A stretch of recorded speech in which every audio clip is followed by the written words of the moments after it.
and a warm welcome to the South Asian Literature and Art Festival, or SALA as it's popularly known, proudly produced by Art Forum SF. This festival is special because of you, because you chose to be here, to listen, and to celebrate South Asian voices. A heartfelt thank you to all our sponsors for making this literature and art festival a reality. Their dedication to supporting writers, artists, and the exchange of ideas keeps creativity alive in our community. Quick housekeeping rules: please silence your phones and no recordings. Everything will be on YouTube later, so you can relive the brilliance at your own pace. Also, please make sure that you do not leave your belongings or water bottles behind. There will be a 15-minute Q&A after the session, followed by book signing by the author at the Florence Moore Courtyard by the bookstore. And lastly, as a volunteer-run organization, we at SALA are deeply grateful to all our volunteers, without whose support none of this would be possible. So let's dive in, open our hearts and minds, and enjoy the stories that remind us how art connects us all. CHHAUNK, or tempering, is probably the most important part of any dish. The topic of today's discussion is CHHAUNK of Change: Cooking, Gender, and Economic Development, in which our keynote speaker, Nobel laureate Dr. Abhijit Banerjee, is in conversation with Cheyenne Olivier and Sanchita Saxena. Dr. Sanchita Saxena is a thought leader on business and human rights and on the social dimensions of corporate sustainability.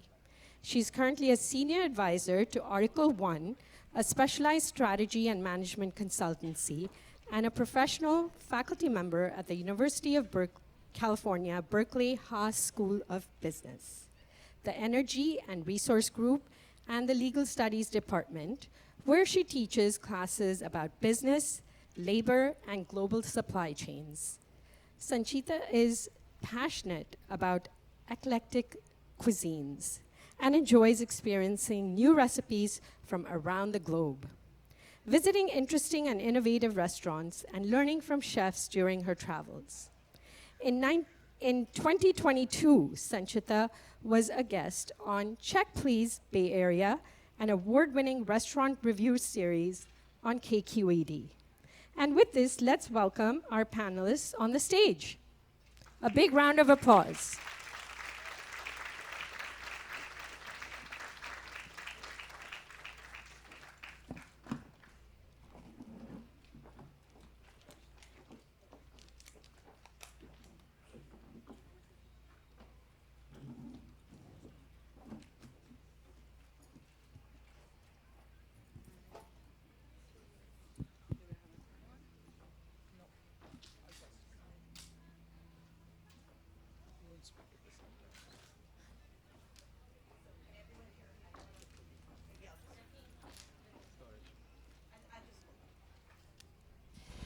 So welcome, everyone. Welcome, Professor Abhijit Banerjee, Cheyenne Olivier. It's such a pleasure to be in conversation with both of you, and welcome to SALA 2025. So I'm really looking forward to discussing this book. If you haven't seen it, this is what it looks like, and I really encourage you to pick it up when you can. It's a wonderful book that really gets into a mix of memory, recipes, social science concepts, all in one. And so we'll delve into this. But I wanted to start a little bit by asking you both about your collaboration. So your collaboration with this book, this was not your first time collaborating. Cooking to Save Your Life came out in 2021.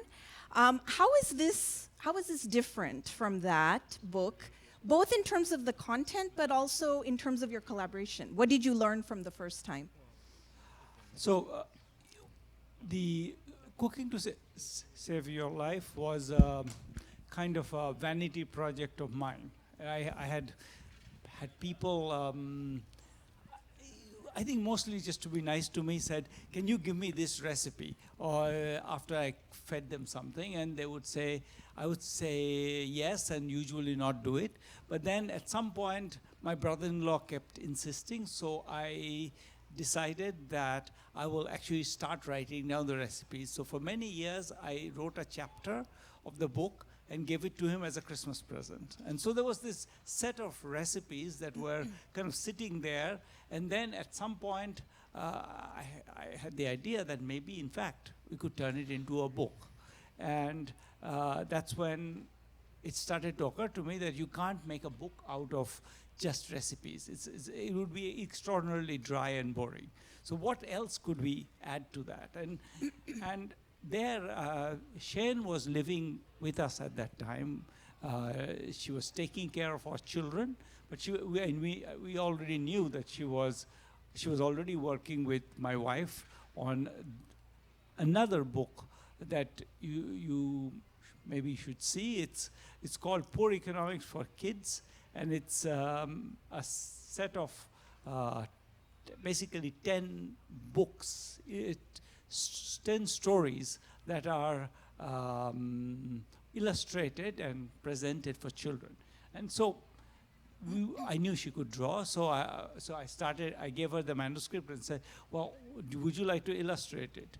And her first reaction was, no, I hate your text. It's like written for, what did you say, a bro. A bro. So that was okay. That was a good start. And so then well, I negotiated. The text was changed in the non-bro direction, which is difficult. Sometimes what's bro is in the eyes of the beholder, and and she illustrated it, and then. In that process, it was still, and I think there it was Cheyenne and Chiki Sarkar, who was my editor, kept telling me that you've written a whole book, you're an economist, you haven't put any economics into it. I said, there is economics in the introductions to the recipes, but I think they persuaded me to actually put some economics into it, to write some short, very light essays, but which sort of brought some economics into the book. So that was, and then once the book was done and published and relatively successful, Cheyenne and I were discussing, well, what next? And I think the first idea we had was, well, maybe we should do a blog or something on Instagram. And I think what became very quickly obvious to both of us is that neither of us, we both live kind of in the 20th century, even though Cheyenne was barely born in the 20th century. In the sense that pacing of both Instagram and of blog posts just doesn't, they go too fast. You have to keep responding. And my usual response time is a month for anything. You ask me my name, I scratch my head, and it takes me a month to remember. So it's not the way I would, I couldn't function. So then we discussed what could we do, and I have a friend who happens to be at Times of India, and so I threw him the idea that maybe we can try doing a column once a month, and that gives us enough lead time. I can wake up and think my thoughts, and she can illustrate it. But what that time bought us is that the whole book is made of essays. Essays, as Sanchita said, have with some memories, some food, some kitchen orders, some economics, some sociology, all kind of made into a kind of a chart. So that process, we decided from the beginning that unlike the previous time, we're going to do all of it together. So the whole book, even though it has my name as an author and hers as an illustrator, the whole book is really, I write something, well, we discuss what the topic would be. We discuss kind of a arc for it. Then I write something. Then she tears it apart. Then it goes from there. So that's, you want to add to that? Yeah, sure. Wow, you're presenting me in a very harsh way. I assume so. But I'm a bit like that, a bit bossy. But no, I would say that the first book was, I guess the first book, since it was written for, I guess, your group of people, and I don't come from the same social background. So I guess I was trying to make it more readable for me as well, also in terms of the examples brought in. But I would say that the second book and the columns that are behind it are very different also in the sense that they're very much written in the Indian context and for Indian readers primarily, which is very different from the first book, which is, in some sense, a collection of Abhijit's experiences of food around the world where he has lived, and it's very cosmopolitan, while there we really insisted on the columns being about both India, within India, but also the relation between India and abroad. So we talk about Kenya, we talk about the US, we talk about France, but it's all, so we talk about China. But it's always in connection with India, and we felt that, at least for the illustration, we also needed to change the illustration style, because first of all, it's a newspaper, so the paper is very cheap, it's very gray, so you can't have a very fancy illustration. And maybe the illustration in the previous book were quite abstract. It was quite abstract renderings of the recipes, and we felt that this would not work for a monthly column. It had to go in a more cartoonish way. It needed to be also. It needed to add lightness to the topics. It needed to be much more quickly done as well, because I need to do the illustration in a month. So we changed the style, and it's also located in India. I draw Indian people. It's also quite different in that style, and I guess it's much more accessible than the first book. When we tried to also publish the book in other countries, we felt that the book was very expensive to produce and to buy, partly due to the illustrations, which are in full color, and there are many of them. So it was also an expensive, beautiful book. And we wanted, especially when we thought about CHHAUNK, we really wanted a book that is much more approachable for a wider range of people. And so tell us a little bit about the title CHHAUNK. I mean, I think probably everyone here knows what CHHAUNK means, but why did you pick that as a title? I mean, how does it relate to what you're trying to do in the book? And Cheyenne, you want to? CHHAUNK, for me, I think I proposed the title. CHHAUNK for me was my very first introduction to Indian cuisine. We traveled the first time to India, and I ate a lot of palak paneer. So when I came back to Strasbourg, when I was living at the time, I really wanted to impress my friend and cook a palak paneer for them. So I wrote to Abhijit asking for the recipe, and he told me that by writing what the CHHAUNK was, and I had no idea about this idea of tempering the oil with the spices. So he wrote it and said you don't wait too much before you add the onions after you've put the thing. And of course I waited for a whole minute, so the entire spice were burnt, and my friends were very nice to me, saying that it was great, but I knew I missed something. Yeah. And then later, when I came to live with Abhijit and Esther, I took small cooking tasks, and one of them was to do the CHHAUNK, either before or after to put on the dal or something. So it really holds this meaning for you in terms of really completely unlocked something about Indian cuisine, and it's the first thing I tell all my friends if they want to cook Indian food.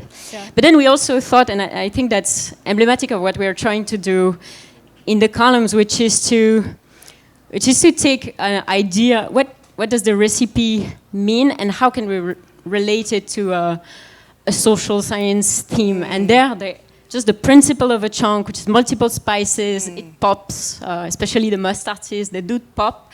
And we thought that was a good metaphor for what we were trying to do, which is a small set of columns, always popping some ideas. And that, I think that encapsulated the whole idea of the book.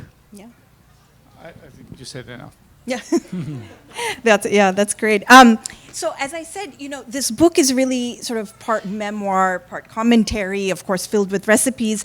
And I think one of the things you do kind of throughout the book is really, use food to evoke sort of nostalgia. And I just want to read this passage because I think many of us could relate to it. It's quite a lovely passage.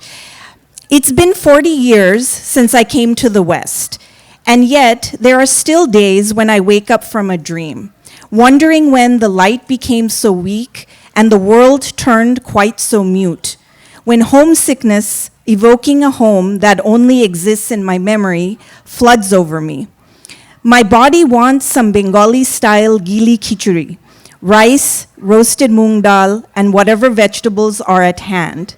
The food of monsoon days when shopping is impossible and there is an irresistible urge to bury oneself under a blanket with a juicy novel. So it's a lovely passage, and I think many of us can relate to that, as immigrants or sort of missing home, or even thinking about one's childhood and thinking about, food and how that connects with that. So you mentioned, gili khichuri as one of your comfort foods. Do you have any others? What are your other comfort foods? I think my basic comfort food is dal chawal with lots of pickle. I love pickles, and my wife sometimes is a bit appalled by the fact the fridge, wherever she touches the fridge, there is another bottle of, where did you get that? So I love pickles, and so I think the idea of a really nice dal, cooking to save your life is full of recipes of dal. And it's because I love making dal. So dal chawal with achar. The achar is key in that. Yeah. How about you, Cheyenne? So I grew up in the Basque Country, and I recently came back to live there. So the Basque Country is across the southwest of France and Spain. So unfortunately, I grew up fully vegetarian, which is really a bad thing to live there because they are well known for their cold cuts, the fish, the seafood. So I'm missing a fair amount. But it's also known for its Michelin star restaurant, so it has great food. And my comfort food from that is the Basque version of ratatouille, which is made with sweet bell peppers, green bell peppers, from the town of Anglet, very important, and lots of tomatoes, so it has a sweet sour, and you eat it especially with an omelette that again is a bit a merger between French kind of omelette, which is a little soft and melting, and the Spanish tortilla, which is much more dense with a lot of potatoes and a lot of onions. So I do in between and adding a lot of piquillos into it. And is that one of your go-to recipes? Like, would you make that for your family members or someone who came to visit? Mostly for myself when I don't. You don't want to share it with no, anyone. actually, I buy the piperat because the butter piperat is much better. Yes, I think I cook mostly when I'm with Abhijit. I think that much cooking is not happening that often. So this is simple. So I want to turn a little bit to, as we mentioned, the book really touches on so many issues, related to economics, social science, and it does it in a way that, well, actually you don't have to have a PhD in economics to understand or, appreciate these concepts.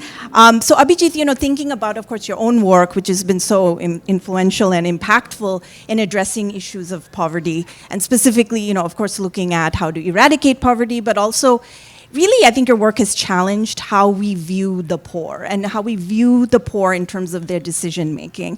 Can you give us an example from the book or even from your own research that really kind of challenges some of our preconceived notions about how we understand people with limited economic means, and how maybe you use the lens of food to kind of convey that idea?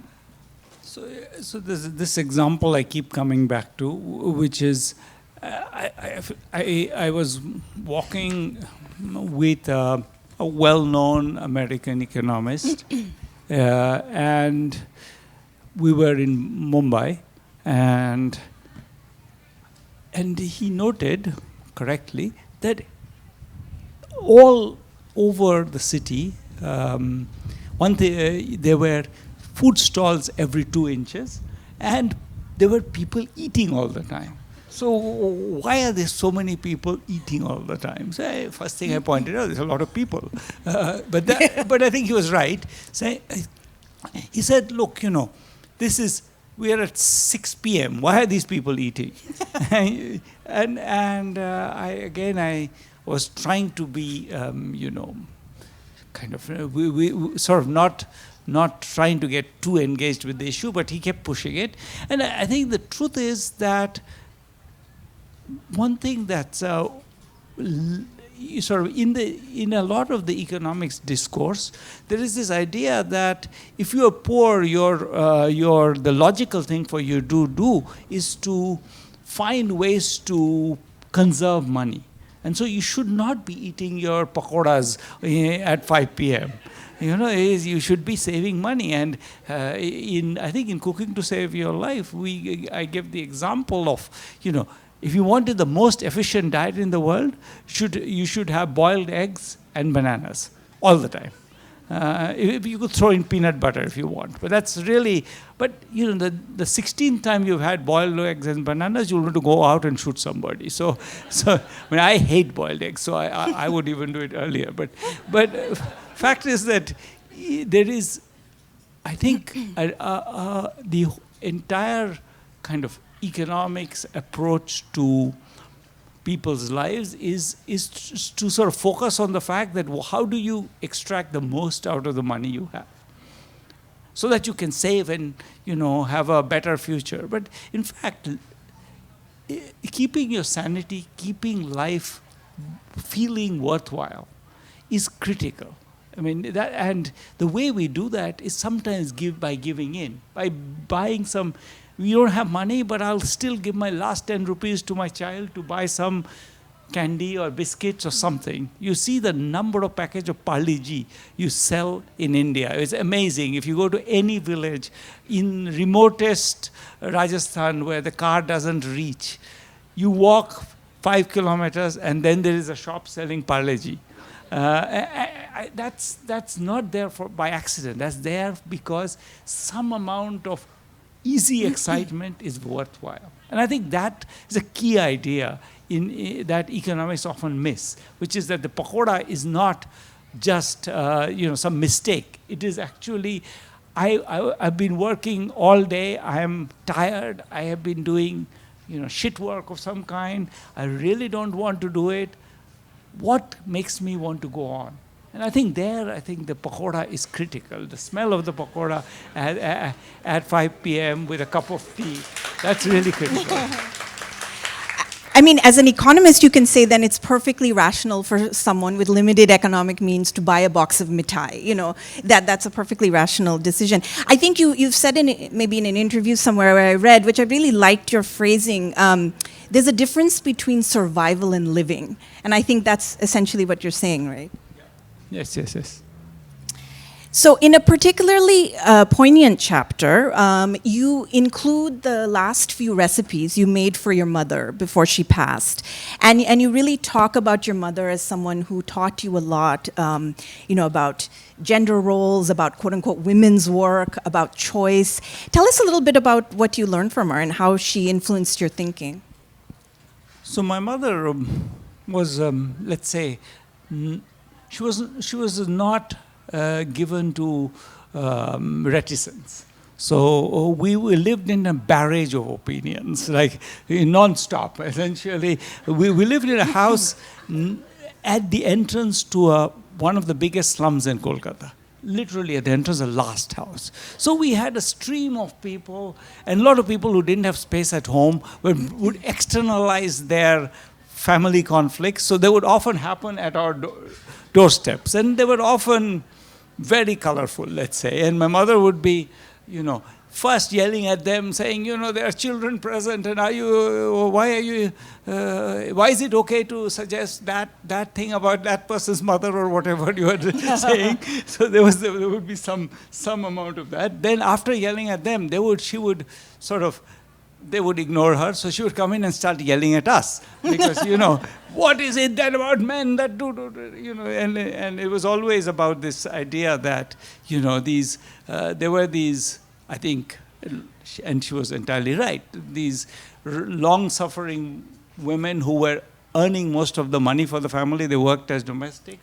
And then the husbands would, either not work or work, but then spend the money on something else. And so there was this ongoing battle about money that was kind of central stage to their lives. And money and then money and drinking and other women and all of these things were discussed at length at our house. So I learned, first thing you learn is just how big a structure gender is in the lives of people. It's something that, again, I would say economics has slowly started to recognize that, but the idea that, gender is first order, in some ways, it's among the most oppressive structures that we have in society. That's an idea that I got very early, mostly by being yelled at for the fault of all the men of my neighborhood. And Cheyenne, how about for you? I mean, how did you see this intersection between gender and food and economics, in your sort of growing up? So I guess it's linked to my father, who's also at the center of one piece in CHHAUNK, because my father raised my sister and I alone, and so we grew up with him doing literally everything in the house, and we had no choice but to do everything. And at some point, my cousin came to live with us, and I think he was fully absorbed as the girls. So he understood, I think, gender fluidity much earlier than anyone else. But it was very much, I think in our house, it was really, I don't think there was any distinction, because he would iron the clothes, he would do the wash, he would bring us to the doctor, he would also chop the wood, he would also he was a truck driver, so he would also go on long weeks. So there, I guess, within our house, there was not much barriers, and we really were brought up on full equality, which I still expect. But I think it's much later, I think, seeing other people in different houses. I think one thing that still strikes me today is, and I try to reproduce that in a column that is not in CHHAUNK, but it's a later column, because we keep coming back to this topic of gender. It's really something that we revolve around, and it's very much about the idea that women, in between tasks, do all the micro tasks that lead you to one and lead to the other, and that is really something you see at the end of the dinner. You start looking at the women around the table, and you see in their eyes, in their gesture, they're ready to go get the next food, to preheat something, to take out the dishes, and you see in the men's eyes and in the men's gesture that they are not at all thinking about that. And that's still something, and so in my illustration, I really try to represent the woman who is about to get up, because maybe she's still hoping that he's going to get up. And in fact, no. And she's thinking about the boy who's under the table, who's throwing some Lego around, about the time for the cooking the oven. So I think it's still something that strikes me, and I'm not sure we are in the right way today for that. Yeah. You almost see women are sort of never really relaxed enjoying the meal. Never. Often. Yeah. So I want to read another quote. So this is when, Abhijit, you are talking about the time you are at JNU, and you are you've been exposed now to meeting many classmates from different socioeconomic backgrounds. They were very different from my Kolkata friends, equally bright, but much more political, with greater awareness of India's ground reality, the depredations of caste and poverty, and the way the system works and fails. On the other hand, they never talked about food, my daily obsession, faced with the disastrous hostel meals. Food was food. Most days, there was enough rice and dal. You take what you get and move on. Perhaps grumbling about the cooking only makes sense to those who don't have to worry about paying the school fees or repairing the roof.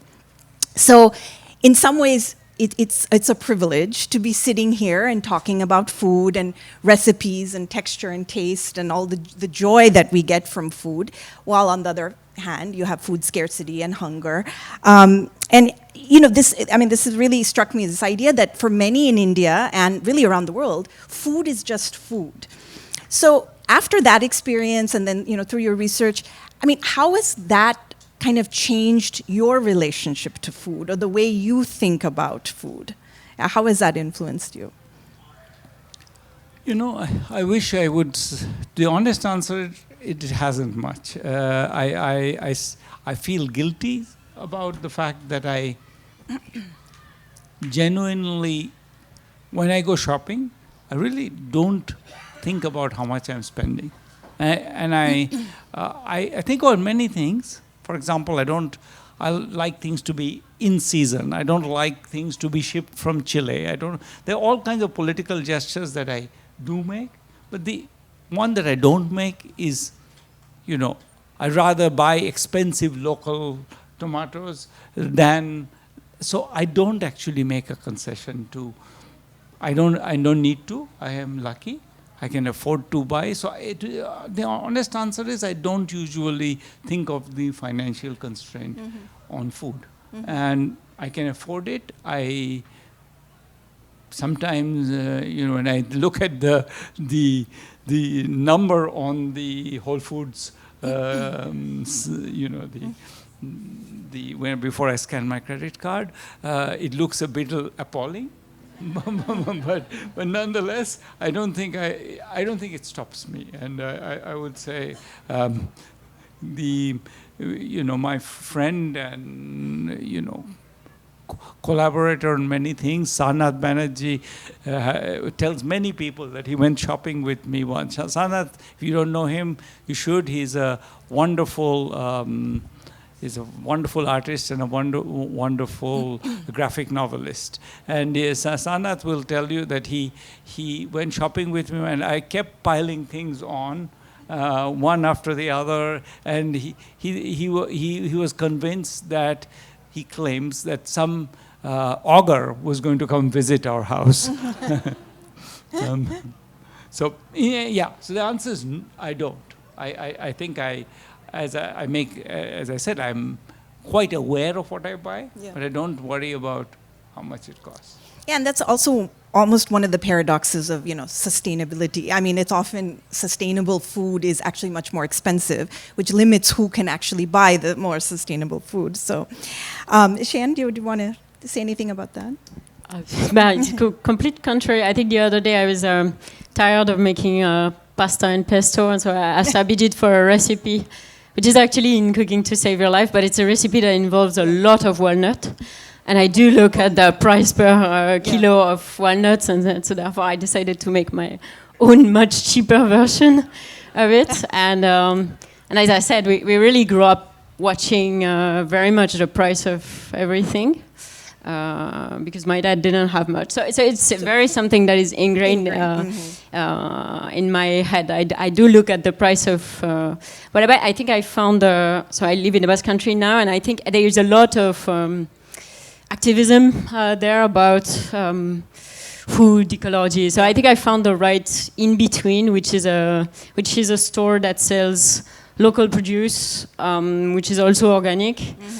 And I think I just tune my taste to the few things that are not very expensive in their store, and I do repeat them all the time. So I want to turn a little bit now to thinking about the process of illustrating, the process of writing. And I want to read, this is a Times of India review of the book, but it really talks about, Cheyenne, your illustrations. So one of the standout aspects of the book is how the recipes, paired with Cheyenne Olivier's beautiful illustrations, enrich the reading experience. Olivier's artwork complements Banerjee's vivid prose, bringing the dishes to life and adding a visual layer to the narrative. Her illustrations do more than decorate the page. They deepen the connection to the themes of food, identity, and history, turning CHHAUNK into a multisensory journey. This fusion of words and art enhances the book, making it a more immersive and meaningful experience for readers. So it's really a, sort of a great review. And I wanted to ask you a little bit about your process of thinking about the illustrations. So, as Abhijit is writing, how are you working with him to kind of capture in your illustrations what he's trying to say? And the second part of the question is, maybe it's for both of you. I think your decision to use illustrations, which, as the review said, adds so much to the book, but versus photographs, because in this day and age with, everyone trying to photograph curated food pictures, post them on social media. I myself may be guilty of that. This is the day and age where everyone is doing that. What made you decide to illustrate? So about the process, I think Abhijit gave a few hints about it. We really do everything together. So we decide one month or 2 months before, we decide the topics we're going to talk about. And sometimes in the process of writing a piece, we realize that it has actually 2 topics. So we say, we'll keep it for this month, or we'll... So we discuss about the topic, and then Abhijit sometimes makes me read economics paper that are linked to that. We read other articles, so we get a bit... We try to vary also, because sometimes a few months in a row, we talk about extremely dire topics. So we say that we are going to relieve a little bit our reader and address a much more gentle one.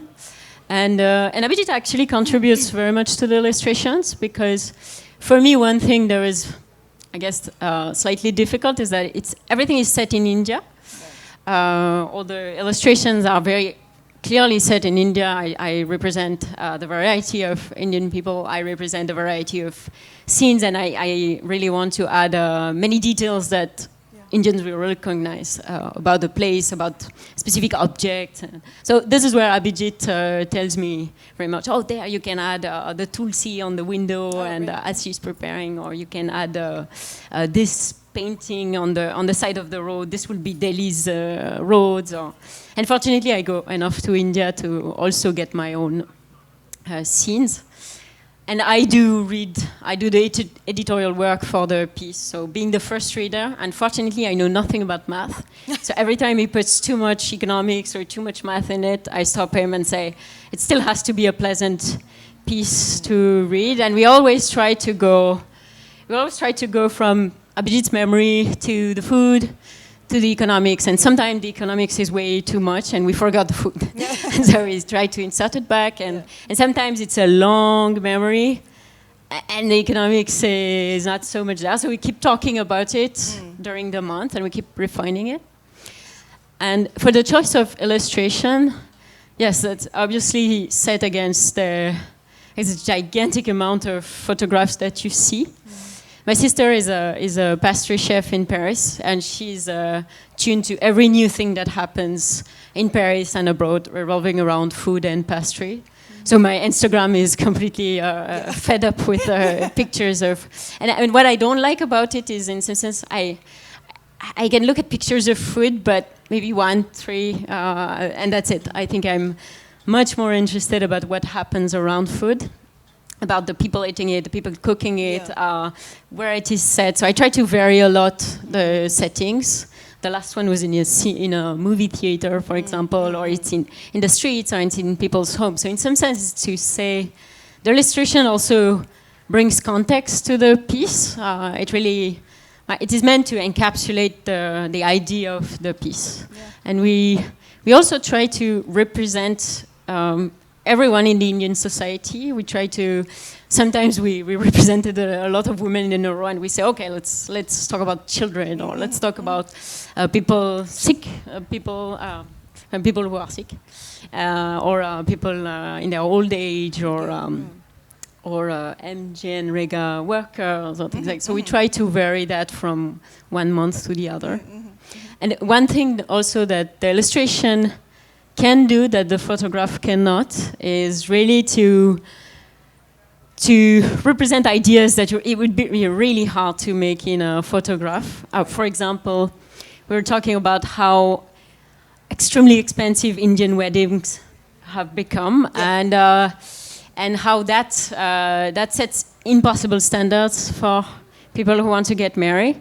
So in the illustration, I was thinking of marriage, I was thinking of the cake, and it was obviously referring to the billionaires in India, and so I thought, oh, maybe the cake actually can have the shape of a very famous Mumbai building. Yeah, right. And so I tried to make the Genoise, so that the Genoise, I looked carefully at the architecture of that famous place, and said that the Genoise should be echoing that, and we see a couple who's trying to cut the top of the cake, but the top of the cake is way too that's high. A great illustration. Yeah. Or we went to the Bara Imambara in Lucknow, and it has a famous maze. And while we were in the maze visiting, Abhijit told us about the famous story, which was that the Bara Imambara was built by the local ruler to during a famine to provide work for both the poor and the rich. And this brought us to talk about the idea of food relief and how hard, I guess, ruler make it, how hard it is to get food relief. So I used the idea of a maze within the drawing of the Bara Imambara, which is quite recognizable. And I made a maze, and I made a poor person trying to reach the food. And this was an ironic commentary on how hard it was and how intentionally that was. So that's something that would be hard to draw, to photograph. To take a picture, yes, yeah, exactly. yeah. No, of course, I mean, the illustrations, add so many layers and really enhance the book. And then, Abhijit, I wanted to ask you about, writing this type of book, sort of the memoir, with recipes, and it's a very different tone and style than, of course, your academic writing that you do in your day job. And how was it difficult to kind of strike the right tone? And is your process different, was your process different from writing this book than how you would approach, say, an academic piece? It's often, if you, it has a stronger connection to my, often I talk too much, and it has a lot more to do with the rhythm of my talking, which is often laterally moving to the point of confusing everybody. So it's not so much, but we already we had a book many years ago, S and I, called Poor Economics, and there was an attempt to move away from the standard discourse of economics. So kind of move away from that typical academic style. I mean, you're trying to make it more popular, more accessible. Yeah. So I think I'm getting notifications that we're close to time, and we will open it up for Q&A, but I'd just like to ask two very quick questions. One is that, the book covers, I think we try to give a sense of how much the book covers, so many different themes. What do you hope readers take away from it? Yeah, I think what I would love readers to take away from it is that economics is, I've written this elsewhere, economics is too important to be left to economists. It's really it is a conversation that everybody should find accessible, interesting, and engage, potentially engage with. And to the extent that we economists write it in ways that are either oracular or forbidding, we discourage people from engaging with it, and that's costly for society. We would live in the US would be a much better society if people actually understood the economics of what's happening right now, for example. How about you, Cheyenne? What do you hope readers take away from the book? I think in some sense our hope was already fulfilled, which was that it was a very different readership from the one with from the first book. So I think it's also about making all of those issues, which may seem far, quite relatable, and in a way that is, I think I like this writing, and I hope the reader also like this. The fact that it's not too much it gets you started. Maybe you think about it for a week, and then the next week it makes you think about something else. And sometimes we try to react to the news, to comment on what is happening right now because it feels important and because it is in everyone's mind. But sometimes we're also mindful to say, we also should step away and think about something else, even if it doesn't seem very urgent. So, and I think going from economics to food is also to get the reader to see that there is amplitude in what you can think about, and those things are not obviously unrelated. Yeah. Well, just a last question before we open it up. So what is next for both of you in terms of collaboration? Any other projects that you're planning? What can we look forward to?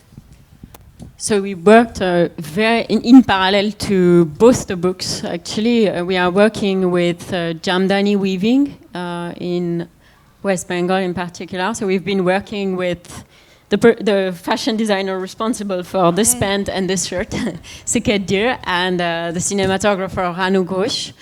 We've been working on the economics of Jamdani for the last 4 years now. So we are coming up with that, which is again a project which is in between within economics and art, history. There are many aspects to it.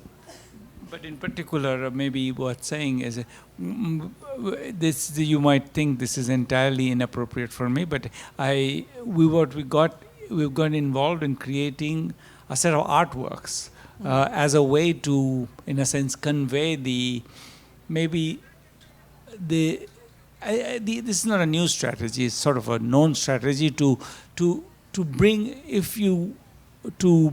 attention to a particular craft, to use the artwork.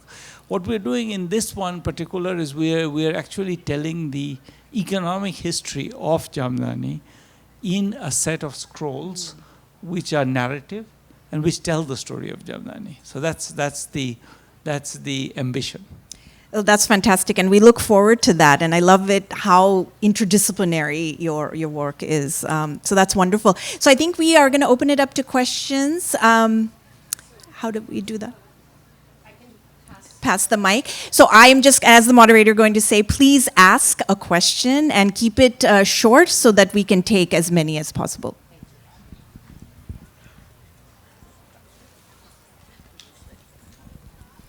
Hi, I wanted to congratulate all of you for this particular event.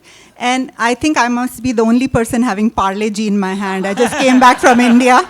And so I saw it this morning, but I was so not letting it go out of my hand. So I'm so glad. And then another comment is for both of you that 2 years back, at the same time, I was in Provence. And I could not eat fish or egg. All my friends were eating fish, egg, sausage. We were in Pitru Paksh, which is going on right now. And so I went shopping for dal and rice. And I made khichdi with the beautiful, lovely French butter. And all my friends over there were fighting over the khichdi. So I just wanted to tell you that, thank you for sharing. I want to eat your khichdi. Yeah. Thank you.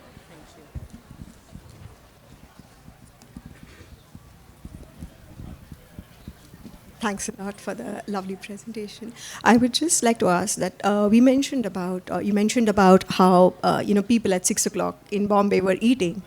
Do we see a gender-based pattern in terms of consumption of food and also in terms of spending for the urban poor? That's one.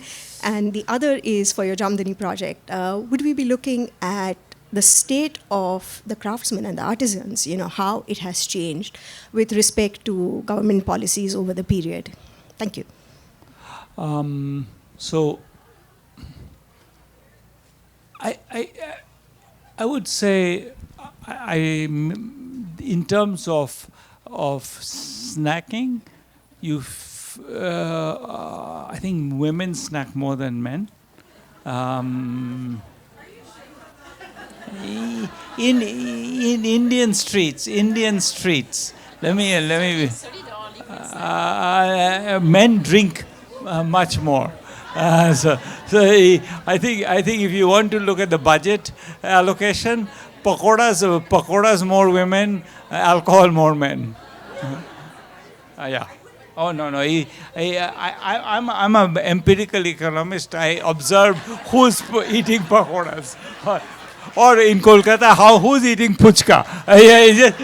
Women dominate vastly.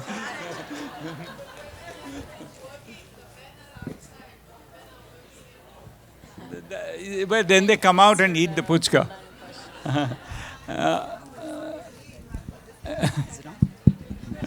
See, maybe you should have not come to this talk. You need time. And to the other question, I think we have another parallel project. It's this embed, which is much more about sort of the various craft traditions and the economics of those.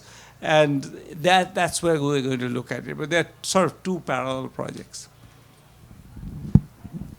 Hi, two questions for you. One is you commented about how the US would benefit greatly from understanding economics more. The cost of food items is going up considerably for people to whom it matters a lot. To those among us who can afford it, it's a different story. So I wonder, if you could comment a little bit on what is going on today. It's a more serious question than, I guess what we've been talking about. Could you comment on, the state of the economic decisions that are made today? That's question one. Comment number two, please say hello to your brother, Aniruddha, when you speak to him. He and I were in presidency together at the physiology department. And wow. Yes. And they only 10,000 Indians. Don't believe the census numbers. Yes. Yeah. If I may add on a second question about Presidency College, your father was head of the Department of Economics there. And could you also tell us how he influenced your path? Let me I think answer your first question, and maybe I'll let others answer take other questions. So the first, I think the U.S. right now is sort of at some level there's what I think the U.S. is correctly perceiving is that it has the capacity to do a lot of damage to the rest of the world. And but that's actually important fact, which is that it's not. I think the U.S. does have a lot of market power, and I think countries that you can see countries after countries are making concessions to them. The European community took a 15% tariff against zero. Japan took a 15% tariff against zero. Korea did. So big economies are submitting to it, and so. In some sense, they are able to impose unequal terms on the world. And so it's not entirely irrational. Now, of course, and tariffs means prices go up. And so there's nothing surprising about what's happening. But it is, I think if your view of the world is we have power, we will use it, even if that has long-term consequences for everybody that are not desirable, then I think the U.S. is demonstrating it can be done. So I do think that it's a relatively, I think it's been more successful from Trump's point of view than I think people predicted.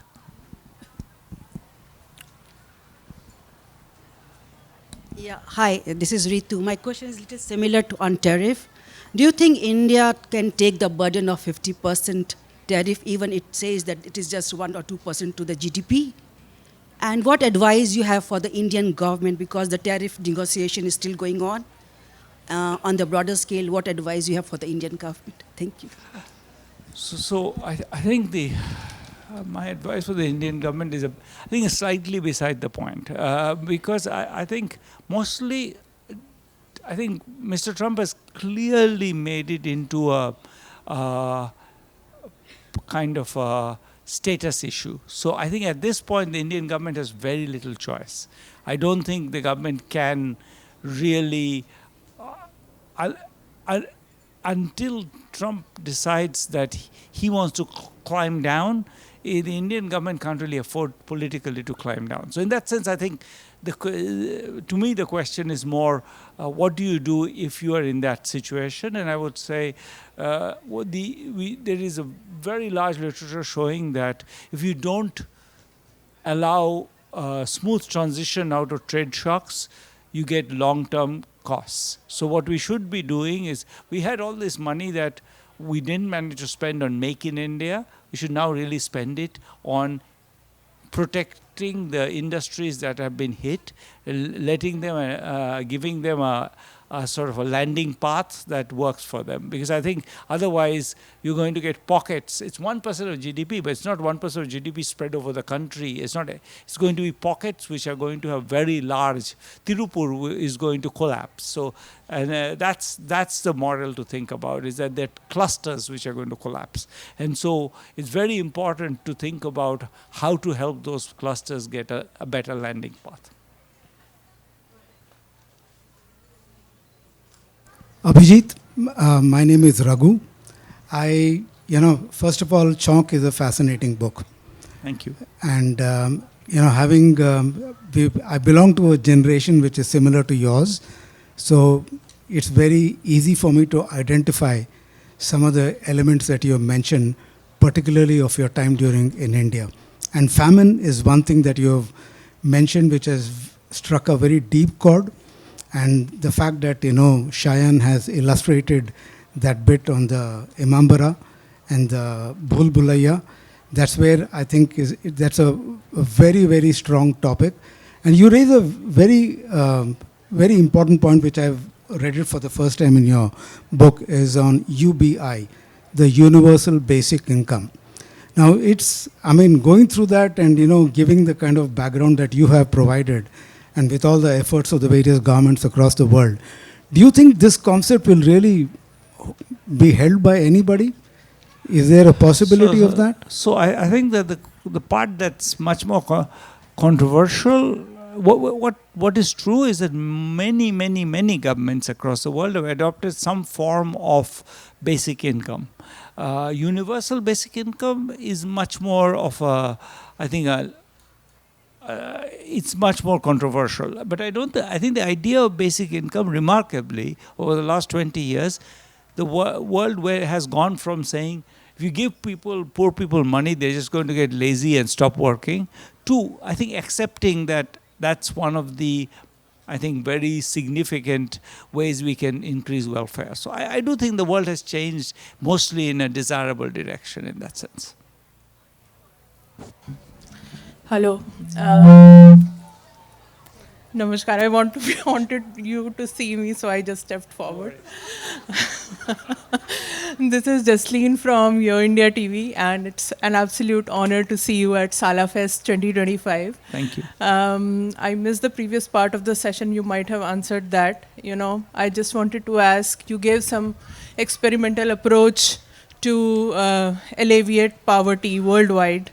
How has it evolved from the time when you received the Nobel Prize till date, in 2025, 2019 through 2025, since the economic movement and everything, the dynamics have changed a lot? And second part of the question, Dems have their own approach to alleviate poverty by focusing on taxation. However, reps have a different approach. I don't know what is right and wrong, but as an economist, what's your take on improving USA and really be able to make it great again? That's too long a question. I don't know, good or bad.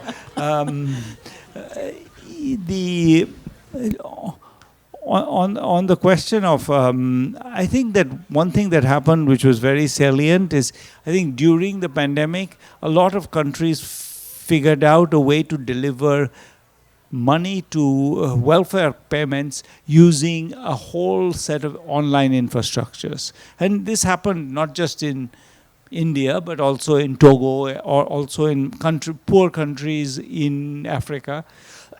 I think this has changed the discourse, which is much easier and much more reliable, these channels. So I think that's one big change that's happened.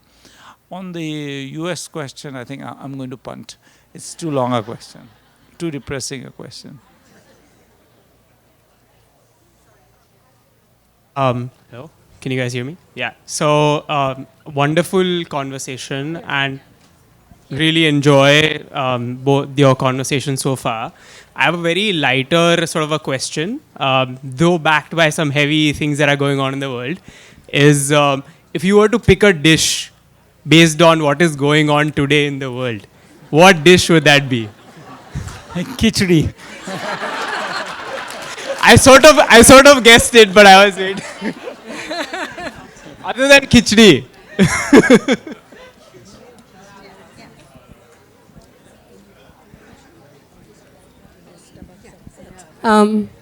I think we have one last question in the front.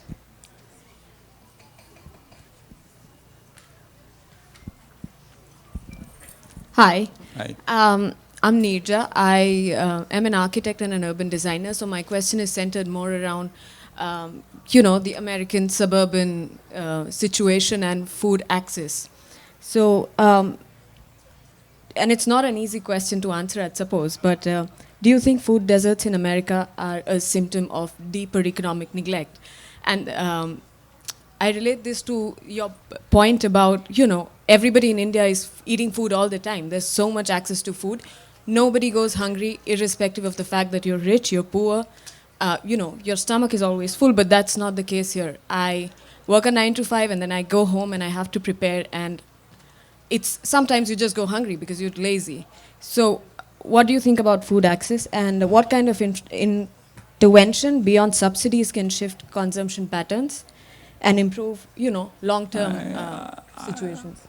It's an interesting question. I would say that what is striking about the U.S. is that rich people cook and poor people don't. And that seems backwards. You might think that if the extra margins are, but fast food and pre-prepared food are what poor people eat. Rich people actually have fresh salads made at their home. So it's something about the U.S. which is it's striking, but it's not true in most of the world. In Italy, a poor family will make its own pasta and eat it. And it's quite distinct about the U.S. And I think the U.S. is, food-wise, we have an essay in CHHAUNK on the U.S. And it's exactly, the U.S. is kind of a standout. Most countries that have, it's as well endowed with geography and, everything grows here. You have wonderful cuisines, and the U.S. doesn't, or at least California cuisine, but California cuisine, in a sense, is a very recent adaptation of Mediterranean cuisines, or various Mediterranean cuisines. I would say that what is distinct about the U.S. comes from its history, and the history of that the U.S., the promise of the U.S. from the beginning was a country where you can get abundant quantities of meat. Meat was in the discourse. People were writing letters saying, in the US, you can eat meat, not gristle, meat. And the excitement about eating meat and therefore eating burgers and steaks, I think this has a particular structure in the US. And so a lot of the fact that you eat pre-prepared food has a lot to do with the fact that the focus is less on the idea that you should, a lot of cuisines, traditional cuisines, live because they find clever ways to make taste out of nothing. And the US didn't have that challenge. So a lot of the food is simple in a way. And that's sort of related to the fact that therefore it's only people who are kind of self-indulgent like me who cook. And most people don't. And I think that's the paradox of U.S. eating is actually, as you highlight, is very striking in that way. But it's striking and historical. Thank you. Thank you very much.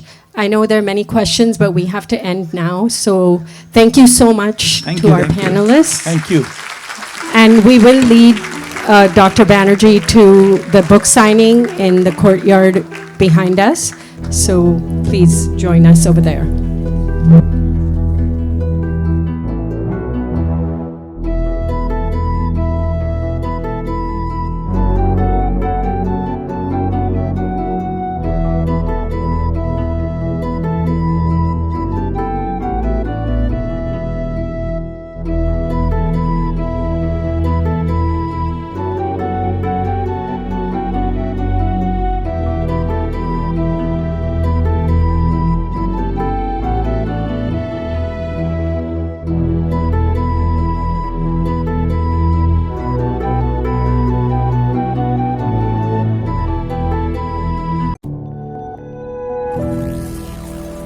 you.